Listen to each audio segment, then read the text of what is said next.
Hello friends, MMSC YouTube channel में आपका स्वागत है। दोस्तों, आज मैं स्टार्ट करूंगा वर्ग 10th के नागरिक का चैप्टर सेकंड, जिसका नाम है संघवाद। नाम क्या है? संघवाद। तो आइए इस चैप्टर को पढ़ा जाए। सबसे पहली बात, संघवाद का मतलब क्या होता है? तो संघवाद का मतलब होता है, जैसे मान लिया कोई देश हो गया और उस देश में जो पावर है दो तरीक़ा से बांटा जाए। एक बांटा जाए केंद्र स्तर पर, एक बांटा जाए केंद्र और दूसरा बांटा जाए राज्य। अब देखिए क्या है कि केंद्र के पास कुछ शक्तियाँ दिया गया है और राज्य के पास कुछ शक्तियाँ दिया गया, यानी इसमें शक्तियों को बंटवारा किया जाए। अब देखिए, जो केंद्र सरकार है राष्ट्रीय इसके पास राष्ट्रीय मुद्दों पर कानून बनाने की शक्ति होता है, जबकि जो राज्य है, राज्य के पास राजकीय मुद्दों पर कानून बनाने का अधिकार होता है। केंद्र सरकार राज्य सरकार की शक्तियों में इंटरफेयर ना करे और राज्य सरकार केंद्र सरकार के शक्तियों के पास इंटरफेयर नहीं करे। तो इसको क्या कहते हैं? संघवाद कहते हैं। ठीक है, यानी राज्य सरकार के पास अलग शक्ति होता है और केंद्र सरकार के पास अलग शक्ति होता है। अब पूछा जाए कि भारत में कैसा शासन है, तो भारत में संघवाद है, क्योंकि भारत जो है ना, भारत को केंद्र सरकार और राज्य सरकार के अनुसार बांटा गया है। यानी केंद्र सरकार के पास अलग शक्ति है और राज्य सरकार के पास अलग शक्ति है। ठीक है, आइए और आगे की तरफ बढ़ा जाए। तो ये जितना मैं बताया हूँ सारा का सारा यही था। अब बात क्या, देखिए संघवाद क्या है, तो अभी मैं बताया हूँ कि संघवाद क्या होता है, अभी बताया हूँ। ठीक है, अब देखिए, एक होता है एकात्मक। एक क्या होता है? एकात्मक। ठीक है, तो एकात्मक का मतलब होता है ना कि राज्य सरकार भी रहे, केंद्र सरकार भी रहे, लेकिन राज्य सरकार पर पूरा नियंत्रण केंद्र सरकार का है, तो उसको कहते हैं एकात्मक।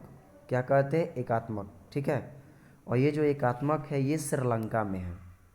श्रीलंका में तमिल भाषी है और फिर सिंधी भाषी। सिंधी भाषी वाले क्या चाहते हैं कि सारा का सारा देश, मतलब श्रीलंका के सारे क्षेत्र पर सिंधियों का, यानी सिंधी भाषा का अधिकार जमा रहे। बट भारत में ऐसा नहीं है।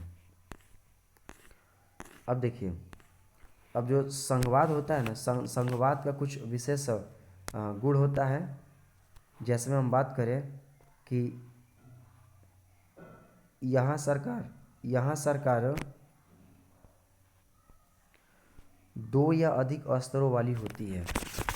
यानी अगर बात की जाए संघवाद का, तो संघवाद जिस देश में होता है उसमें सरकार दो स्तर या फिर उससे अधिक स्तर वाली होती है। ठीक है, पहली बात। दूसरी बात, अलग अलग स्तर की सरकारें एक ही नागरिक समूह पर शासन करती है। यानी नागरिक तो वही होते हैं, नागरिक वही होते हैं, लेकिन जो सरकार है वो अलग अलग होती है। जैसे भारत की बात करें तो हम सभी तो एक ही है, लेकिन केंद्र सरकार अलग तरीक़ा से हम लोग का ट्रीट करता है और फिर राज्य सरकार अलग तरीक़ा से ट्रीट करता है। ठीक है, पॉइंट नंबर थर्ड,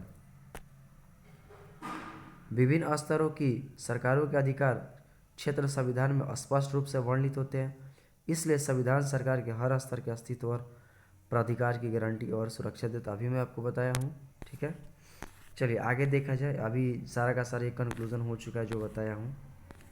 भारत में संघीय व्यवस्था, चलिए इसको देखा जाए। हमने हमने हमने देखा है कि बेल्जियम और श्रीलंका जैसे छोटे देशों को भी अपने यहाँ की विविधता को संभालने में बड़ी मुश्किलें आती है। सोचिए कि भारत जैसे विशाल मुल्क में यह काम कितना मुश्किल होगा, जहाँ बहुत सी भाषाओं, धर्मों और क्षेत्रों के लोग रहते हैं। हमारे देश में सत्ता की साझेदारी की व्यवस्था क्या है? देखिए, भारत की बात किया जाए, भारत तो यह श्रीलंका और बेल्जियम, श्रीलंका और बेल्जियम। ठीक है, श्रीलंका और बेल्जियम की तुलना में भारत बहुत ज़्यादा बड़ा है। तो अगर श्रीलंका और बेल्जियम में इतने सारे समस्याएं थे, तो फिर भारत जो है, चूँकि भारत में तो अलग अलग धर्म के अनेक लोग रहते हैं, अलग अलग भाषा है, तो इसमें संघीय सरकार को बनाना कितना मुश्किल काम था, काम मुश्किल था। लेकिन फिर भी भारत में कौन सा सरकार की व्यवस्था है? संघीय सरकार की व्यवस्था है। ठीक है, आइए संविधान से ही शुरुआत करते हैं। एक बहुत ही दुखद और रक्त रंजित विभाजन के बाद भारत आज़ाद हुआ।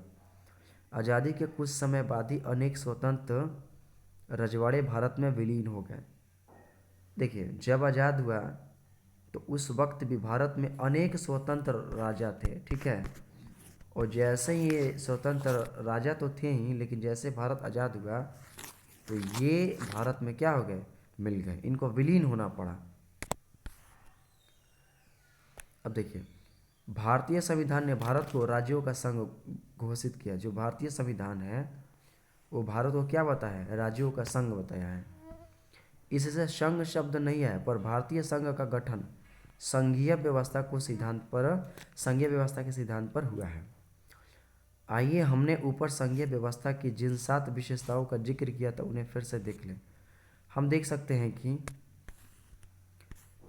सकते हैं कि ये सभी बातें भारतीय संविधान के विभिन्न प्रावधानों पर लागू होती। संविधान ने मौलिक रूप से 2 स्तरीय शासन व्यवस्था का प्रावधान किया था। जो इंडियन कॉन्स्टिट्यूशन है, इंडियन कॉन्स्टिट्यूशन, ये भारतीय संविधान, ये 2 स्तर का शासन व्यवस्था को प्रावधान किया था। पहला है संघ सरकार, या जिसे हम क्या कहते हैं? केंद्र सरकार। देखिए, जो संघ सरकार है, संघ सरकार, तो इस संघ सरकार को ही क्या कहते हैं? यानी संघीय व्यवस्था को ही क्या कहते हैं? केंद्र सरकार कहते हैं। क्या कहते हैं? केंद्र सरकार कहते हैं। ठीक है, जो पूरे भारत पर शासन कर प्रतिनिधित्व करता है। बाद में पंचायतों और नगर पालिकाओं के रूप में संघीय शासन का एक तीसरा स्तर भी जोड़ा गया। किसी भी संघीय व्यवस्था की तरह अपने यहाँ भी तीनों स्तर की शासन व्यवस्थाओं को अपने अलग अधिकार क्षेत्र हैं। संविधान में स्पष्ट रूप से केंद्र और राज्य सरकारों के बीच विधायी अधिकारों को 3 हिस्सों में बांटा गया है। ये 3 सूचियाँ इस प्रकार हैं। देखिए, संघ सूची में अगर बात कीजिए, संघ सूची तो प्रतिरक्षा, ठीक है, विदेशी मामले, बैंकिंग, संचार, मुद्रा जैसे राष्ट्रीय महत्व के विषय। यानी अगर बात कीजिए संघ सूची, ठीक है, तो संघ सूची के अंतर्गत इंटरनेशनल और नेशनल मुद्दा को रखा गया है। संघ सूची के जैसे में बैंकिंग हो जाएगा, संचार हो जाएगा, बैंकिंग कहे, संचार कहे, ये किसके अंतर्गत आते हैं?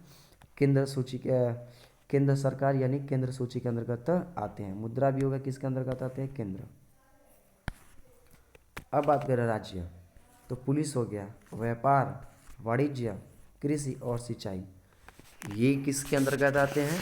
ये आते हैं राज्य सूची के अंतर्गत। राज्य सूची में वर्णित विषयों के बारे में सिर्फ राज्य सरकार ही कानून बना सकते। देखिए, अगर बात होगा केंद्र की, ठीक है, तो इस पर कानून बनाने का अधिकार किसके पास रहेगा? केंद्र सरकार के पास। वही अगर बात किया जाएगा राज्य की, तो जो राज्य सूची के अंतर्गत आता है इस पर नियम केवल राज्य सरकार ही बना सकते हैं।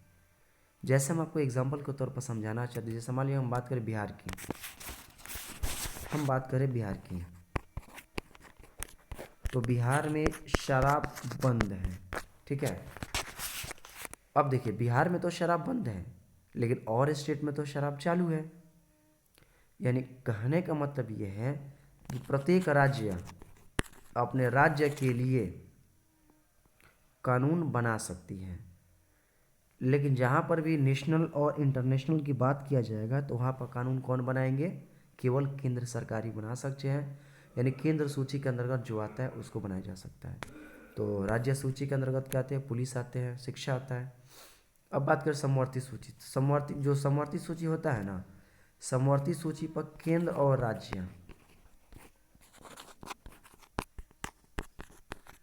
समवर्ती सूची पर केंद्र और राज्य दोनों कानून बना सकते हैं।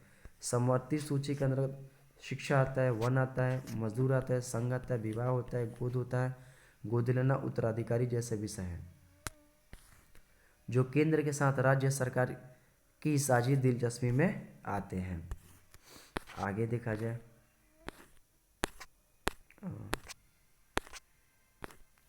संघीय व्यवस्था कैसे चलती है, इस पर डिस्कस करना है। संघीय व्यवस्था के कारगर कामकाज के लिए संवैधानिक प्रावधान जरूरी है, पर इतना ही पर्याप्त नहीं है। अगर भारत में संघीय शासन व्यवस्था कारगर हुई है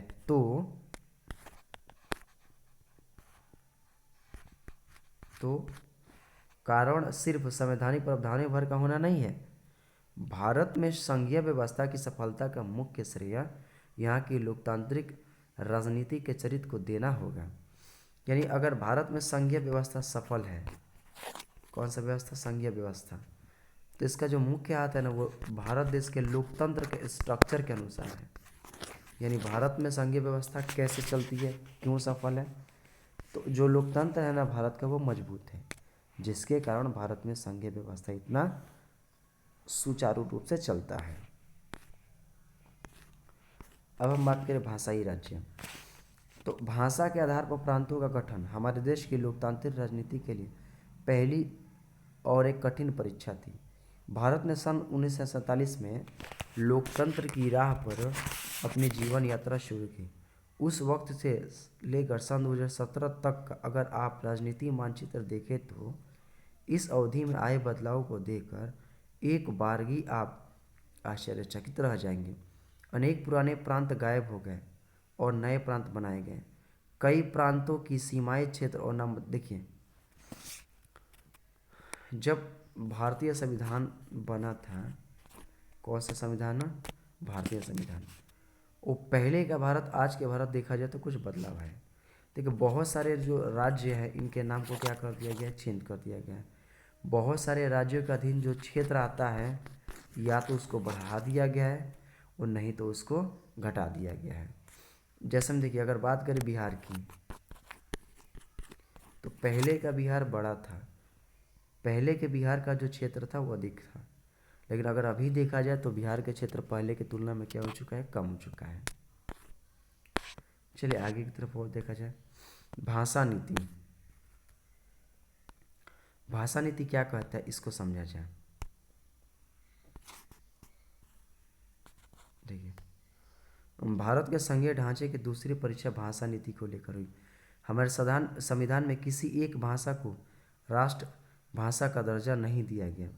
हिंदी को राजभाषा माना गया, पर हिंदी सिर्फ 40% भारतीयों की मातृभाषा, इसलिए अन्य भाषाओं के संरक्षण के अनेक दूसरे उपाय किए गए। संविधान में हिंदी के अलावा 21 भाषाओं को अनुसूची भाषा का दर्जा दिया गया है। देखिए टोटल 22 भाषाओं का संविधान में उल्लेख किया गया था। ये कब उल्लेख किया गया था, तो जब संविधान का निर्माण हुआ था। ठीक है, अब एक सवाल उठता है कि देखिए जो भारत है ना, भारत में 40% ही पब्लिक हिंदी बोलते हैं, जबकि जो 60% भाषा है वो अलग अलग व्यक्ति बोलते हैं। अगर पूछा जाए क्वेश्चन कि भारत में सबसे ज़्यादा कौन सी भाषा बोली जाती है, तो भारत में सबसे ज़्यादा तमिल भाषा बोली जाती है। कौन सी भाषा बोली जाती है, तमिल। तो भारत में हिंदी भाषा कम बोले जाते हैं, बट फिर भी हिंदी को ही भारत का क्या बनाया गया है, राष्ट्रभाषा। लेकिन बाकी जो 21 जो भाषा है इसका संरक्षण देने के लिए इसको संविधान में इंक्लूड किया गया है। चलिए आगे देखा जाए,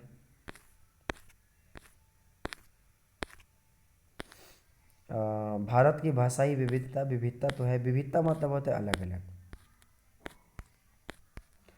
अब उसके बाद से नेक्स्ट टॉपिक है, बहुत महत्वपूर्ण टॉपिक है ये, भारत में विकेंद्रीकरण। टॉपिक का नाम क्या है, टॉपिक का नाम है भारत में विकेंद्रीकरण। तो आइए इसको पढ़ा जाए। हमने अभी पढ़ा कि संघीय सरकारें 2 या अधिक स्तरों वाली होती है। संघीय सरकारें 2 या उससे अधिक स्तर का होता है। हमने अपने देश में 2 स्तर वाली सरकारों की चर्चा की है, पर भारत जैसे विशाल देश में सिर्फ 2 स्तर की शासन व्यवस्था से ही बढ़िया शासन नहीं चल सकता। भारत के प्रांत यूरोप के स्वतंत्र देशों से भी बड़े हैं। जनसंख्या के हिसाब से उत्तर प्रदेश रूस से बड़ा है। देखिए, अगर जनसंख्या के हिसाब से देखा जाए ना, तो जो यूपी है यानी उत्तर प्रदेश, ये रूस से भी क्या है, बड़ा है। बट अगर पूछा जाए विश्व में सबसे बड़ा देश कौन सा है क्षेत्रफल के हिसाब से, तो विश्व में क्षेत्रफल के हिसाब से रूस की जनसंख्या, विश्व में क्षेत्रफल के हिसाब से रूस सबसे बड़ा है। बट अभी आपको क्या देखने को मिल रहा है, यूपी की जनसंख्या रूस की जनसंख्या से क्या है, अधिक है। आगे बढ़ा जाए, महाराष्ट्र लगभग जर्मनी के बराबर है। भारत के अनेक राज्य खुद भी अंदरूनी तौर पर विविधताओं से भरे। इस प्रकार इन राज्यों में भी सत्ता को बांटने की जरूरत है। भारत में संघीय प्रांत की साझेदारी 3 स्तरों पर करने की जरूरत है। इसमें तीसरा स्तर स्थानीय सरकारों का हो और यह प्रांतीय स्तर की सरकार के नीचे का हो। ठीक है, देखिए, एक है स्थानीय सरकार, और ये जो स्थानीय सरकार है ना, कौन सा सरकार है, स्थानीय सरकार, ये प्रांत सरकार से भी नीचा स्तर का हो, नहीं छोटा हो। आगे देखा जाए, और यह प्रांतीय सरकार के स्तर सरकार से भारत में सत्ता के विकेंद्रीकरण के पीछे यही तर्क दिया कि इसके फलस्वरूप 3 स्तरों की सरकार का संघीय ढांचा सामने आया, जिसमें तीसरे स्तर को स्थानीय शासन कहा गया। देखिए, भारत में 3 प्रकार का शासन है, एक है संघीय, एक है राजकीय, ठीक है, और तीसरा कौन सा है, तीसरा है स्थानीय। तीसरा कौन सा है, स्थानीय। अब आखिर ये स्थानीय सरकार की ज़रूरत क्यों पड़ा, तो भारत जो है वो भारत बहुत ही बड़ा है, और अभी आपको देखने को मिला कि भारत के एक राज्य है गुजरात, भारत के एक राज्य है गुजरात, और फिर है महाराष्ट्र।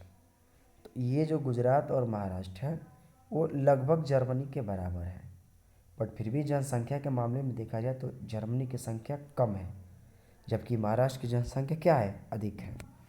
इसलिए एक तीसरा सरकार का गठन किया गया सुचारू रूप से चलाने के लिए। भारत देश को सही तरीक़ा से चलाने के लिए एक स्थानीय सरकार का भी गठन किया गया। कौन सा सरकार था, स्थानीय, ठीक है। यानी यहाँ पर सत्ता का विकेंद्रीकरण हुआ। सत्ता का विकेंद्रीकरण मतलब सत्ता को बांटा गया, ठीक है। आगे देखा जाए,